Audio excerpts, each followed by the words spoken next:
Então, galera, esse daqui vai ser um vídeo especial sobre vacinação. O YouTube promoveu um encontro entre o Cadê a Chave, este canal, nós, e a epidemiologista que é a única brasileira no grupo de pesquisa de vacina da Organização Mundial de Saúde. Cristiana Toscano é uma autoridade reconhecida internacionalmente sobre o tema e se sentou conosco para responder as dúvidas que vocês mesmos nos mandaram. Eu pedi pra galera dividir com a gente o que estava afligindo sobre o tema. Foram mais de 2.000 perguntas entre dúvidas simples e mais complexas. E Leon e eu selecionamos as que eram mais frequentes. Uma dúvida recorrente é sobre o tempo de desenvolvimento da vacina. A gente viu que outras vacinas que a gente tem por aí demoraram muito tempo para ser desenvolvidas. Houve várias etapas para esse desenvolvimento, coisa que tomou anos, mas a vacina do Covid agora foi desenvolvida, pelo menos a maior parte delas, foi desenvolvida em 1 ano só. Como que isso aconteceu?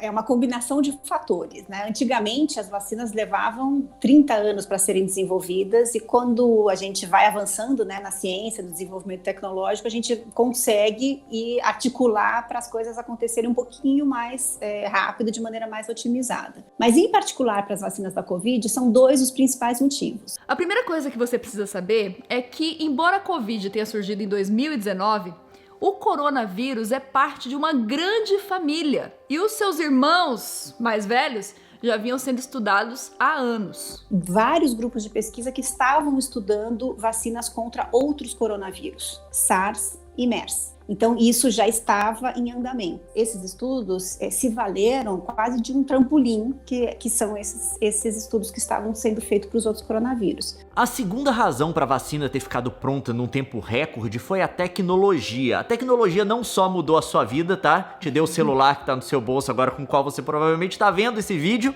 mas ela também revolucionou a pesquisa médica, a pesquisa sobre vacinas. Além das plataformas convencionais, das tecnologias convencionais para vacinas, existem 2 outras tecnologias que são inovadoras, que são exatamente as primeiras vacinas que começaram a ser testadas em humanos e as primeiras vacinas que foram licenciadas, as vacinas de RNA e as vacinas de vetores virais. São novas tecnologias. As vacinas de vetores virais, a primeira vacina que foi, de fato, licenciada utilizando essa tecnologia foi a vacina contra o ébola. E a vacina de RNA, a gente estava estudando, né, principalmente nas últimas 2 décadas, mas a primeira vacina de RNA a ser licenciada e aprovada para utilização são essas vacinas para a Covid. Então, a gente estava desenvolvendo essas tecnologias, se aproveitando desse desenvolvimento das últimas 2 décadas. O que foi o gatilho final para que isso de fato fosse tão rápido? Financiamento articulado, concentrado, grupos de pesquisa,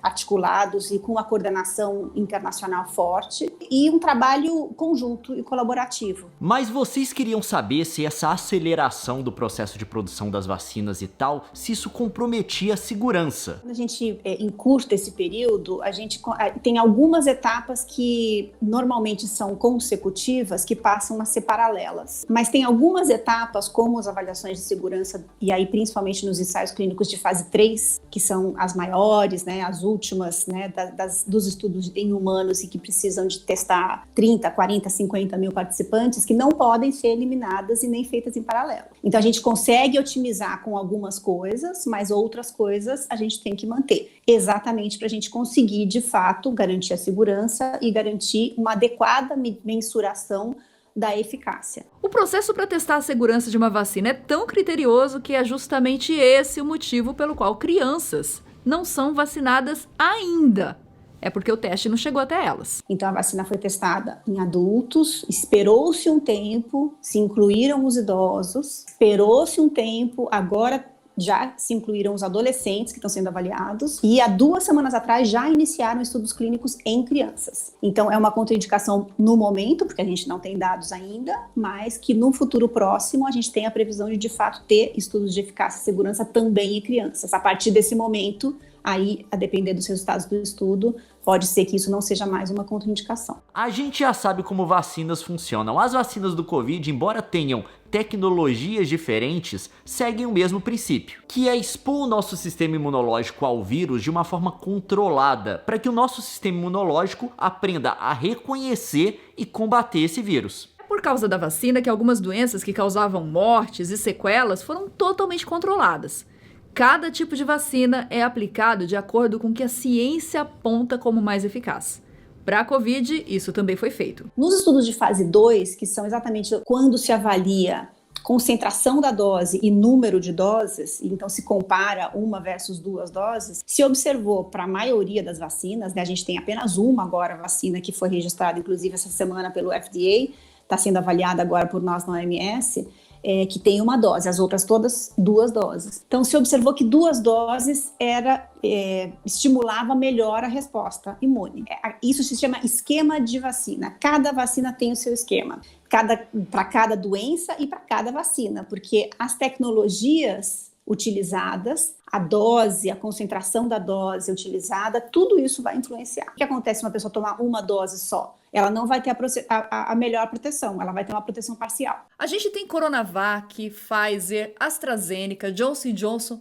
É uma variedade muito grande. Qual é a melhor vacina? A melhor é que a gente tem acesso. É aqui, quando a gente vai na sala de vacinação, é a que está lá. Por quê? A gente está numa situação de pouca oferta. Nem todo mundo vai ter acesso à vacina. Então, as vacinas que estão aí e que estão disponíveis, elas já passaram por todo o processo de avaliação, já foram recomendadas, já foram disponibilizadas e funcionam. E tomar uma de cada, pode?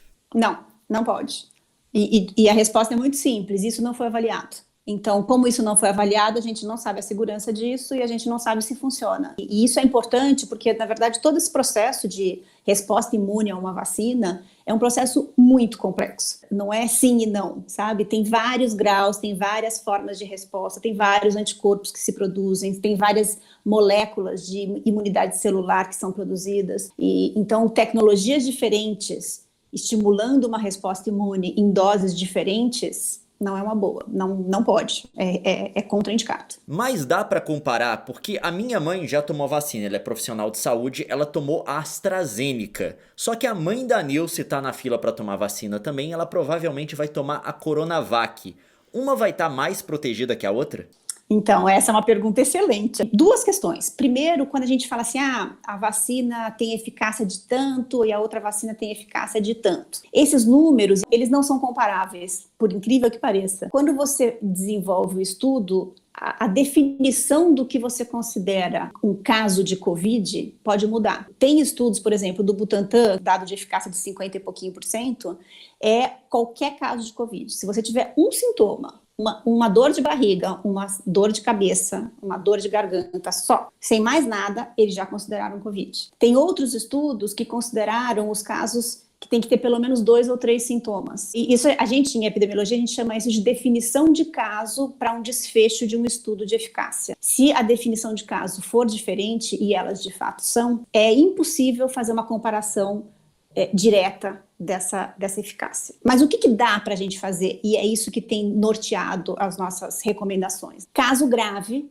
que requer hospitalização ou óbito. A eficácia contra todos os eventos, de fato, ela varia, 50, 60, 90, mas quando a gente avalia a eficácia só contra os casos graves e óbitos, todas elas têm uma eficácia muito semelhante, em torno de 90 para cima. E é isso importante, porque o objetivo da vacinação agora, nesse momento, é reduzir hospitalização e morte. O segundo objetivo é inibir a transmissão, mas ninguém sabe se isso vai acontecer agora. É o objetivo, mas para isso a gente precisa de tempo. E a ciência não vai mentir para você. A maioria das vacinas, ela é eficaz para evitar hospitalização e óbito, evitar doença sintomática, não para evitar infecção e transmissão. A vacinação é um ato coletivo. A gente está vacinando para se proteger, mas ela só funciona se o número suficiente de pessoas de fato se vacinarem. Distanciamento, máscara, álcool em gel, mesmo com a vacina, tudo isso ainda vai ser muito importante pelos próximos meses,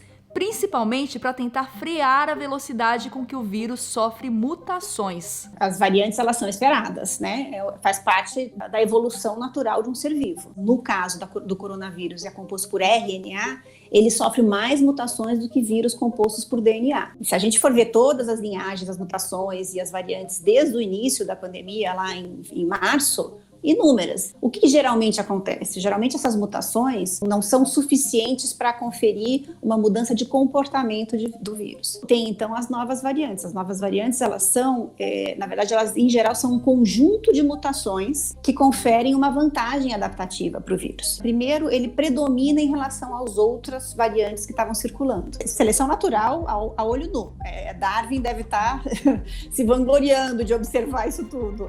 Não, o Darwin, gente, deve estar atônito, porque é a nossa espécie que está indo contra a evolução. A gente está fortalecendo o nosso pior inimigo no momento, o vírus, com aglomerações, não usando máscaras. A gente está permitindo que o vírus se transmita. E quando que ele sofre mutação? Quando ele se transmite, porque é quando ele se replica. Quanto mais replicação, mais mutação. O que a gente precisa fazer para inibir as mutações e as novas variantes que vão continuar a acontecer? Distanciamento social, tentar suprimir a transmissão do vírus. E a transmissão do vírus, principalmente em populações parcialmente protegidas, porque aí você tem pessoas que têm uma certa imunidade e tem pessoas que não têm imunidade. E aí você vai passando o vírus, né, circulando o vírus nessas pessoas, e acaba que o vírus, o que ele tenta fazer? Ele tenta ser mais transmissível e ele tenta escapar da resposta imune. A gente sabe como combater o vírus. A nossa espécie já sobreviveu, já venceu outros vírus ao longo da história. Não é novidade pra gente, a gente consegue esse também. A gente sabe o caminho.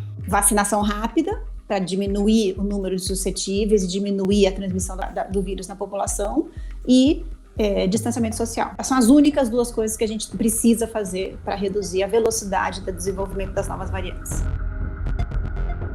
E você já sabe o que fazer. Espalhe esse vídeo para os seus amigos, familiares, compartilhe aí no WhatsApp, no Facebook. Vamos tentar informar todo mundo sobre a realidade das vacinas. E além desse vídeo, eu vou deixar aqui o link para a conversa completa que eu tive com a doutora Cristiana lá no Quero Ouvir Podcast, onde a gente respondeu muito mais perguntas de vocês de forma bem direta. Então, vai lá conferir. E eu espero que você tenha gostado desse vídeo diferente. Não esqueça de largar o seu like, se inscrever no canal. Eu acho que eu vejo você na próxima.